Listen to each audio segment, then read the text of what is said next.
Hi there. I'm really honored that all of you are here, I must say. So I need to honor you.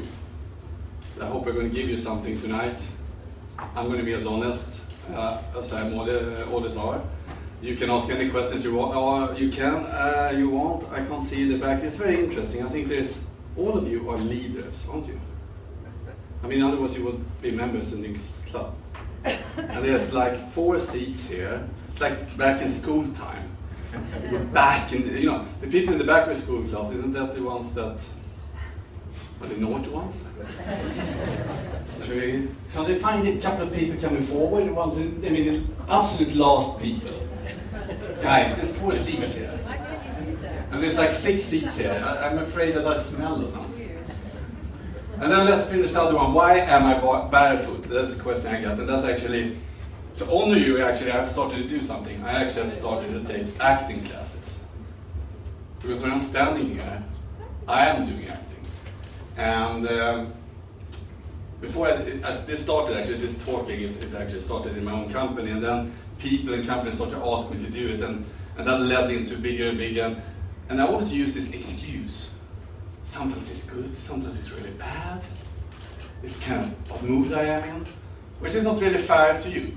So what I hope you're going to do today is get something out of it. And why I'm barefoot is because to get rid of my nervousness, I'm grounding myself. It's exactly like electrical contacts. You are full of energy from plus to minus. And if you feel nervous, you really should take your shoes off, look at the old Bedouins, etc. But they were walking on sand, walk on wood.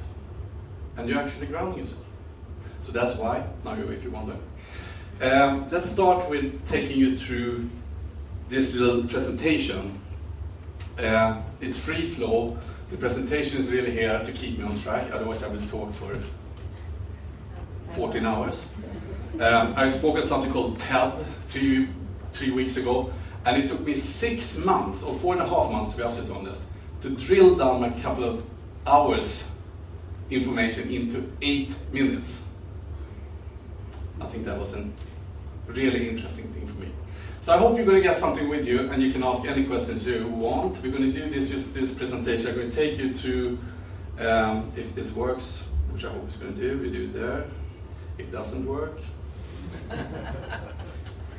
Oof. We have a plan for you also. There we go. Yes. These are my sponsors. By the way, you're live, as you can see.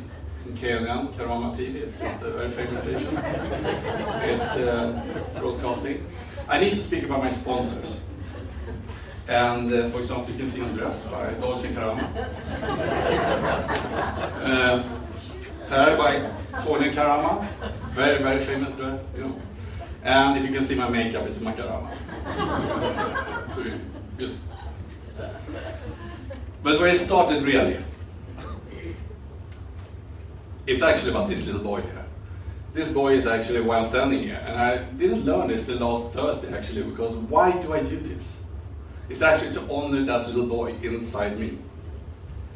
And that little boy was born in Sweden.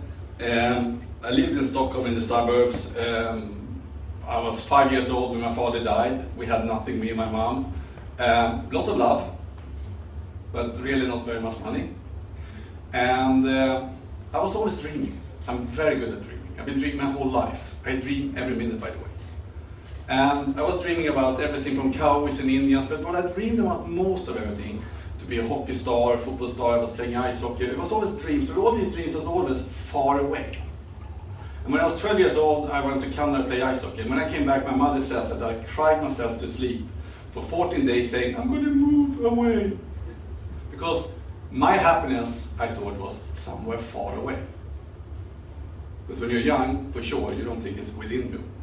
So my whole childhood was all about leaving Sweden, or the suburbs, or the place where I was brought up.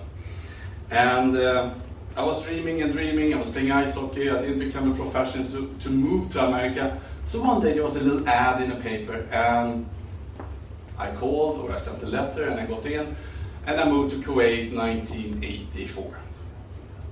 The funny part with that is that I actually, when I got the job that night, that evening, I took Eva out, my wife, for a first date. And I said, let's celebrate my new job. And she said, what? And I said, don't ask me what, ask me where. And then 3 months later I moved to Saudi. So I was in Saudi Arabia for 11 months. Eva came with me and we actually moved to Kuwait in the end of 1984. And working for a company that I won't mention. And so, very simple. I was dreaming about success because that was going to give me happiness. So my question I always ask around this time, I can't really see because of that one, but how many of you are genuinely, really, truly happy? You can see arms up. Really, that you're really happy. 50%. Somewhere 40 to 50%. That's fantastic, by the way, if you're not lying. That is fantastic. I think statistics says that there's something like 8% of the population in the world is happy or something, so you must be a very lucky bunch. But I'm not happy. And I was really looking for that happiness. And we moved to Kuwait, as I said. We lived in Kuwait, we got a daughter. I became the boss of that company called IKEA. Because the franchise holder was a man in Kuwait who had 2 daughters, no son. So I became his son. And I looked for my mentor, so he really became my mentor. And if he took care of us, I realized that we would stay longer. But then there came a little glitch, something called an invasion. And the invasion of Kuwait happened.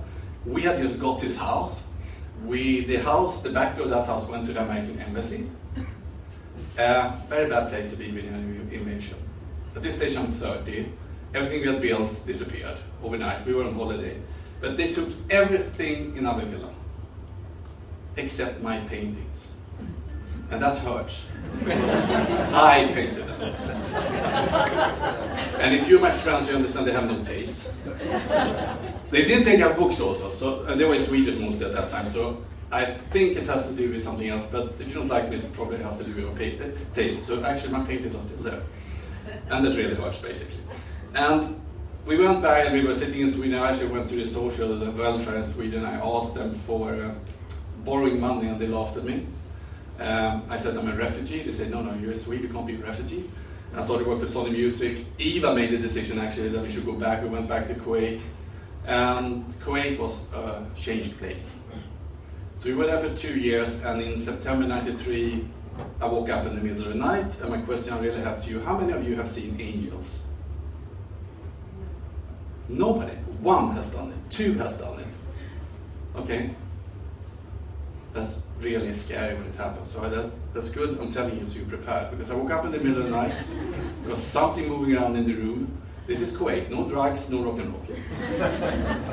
And on the end of my bed was a little angel of this size glimmering. And my wife, for all the men, women never wakes up in the middle of the night. They sleep. So my wife, she sleeps, no help. I look at the angel, what I do, I say, what do you want? And the angel says, telepathically, that's what you have to be prepared for, they speak telepathically, really, really scary. She says, in my head, I have a mission for you. So I ask, what mission? She says, you have to save the world. Now I'm really scared. Saddam Hussein is still alive. And from what? And that's what she says. You have to save the world from IKEA.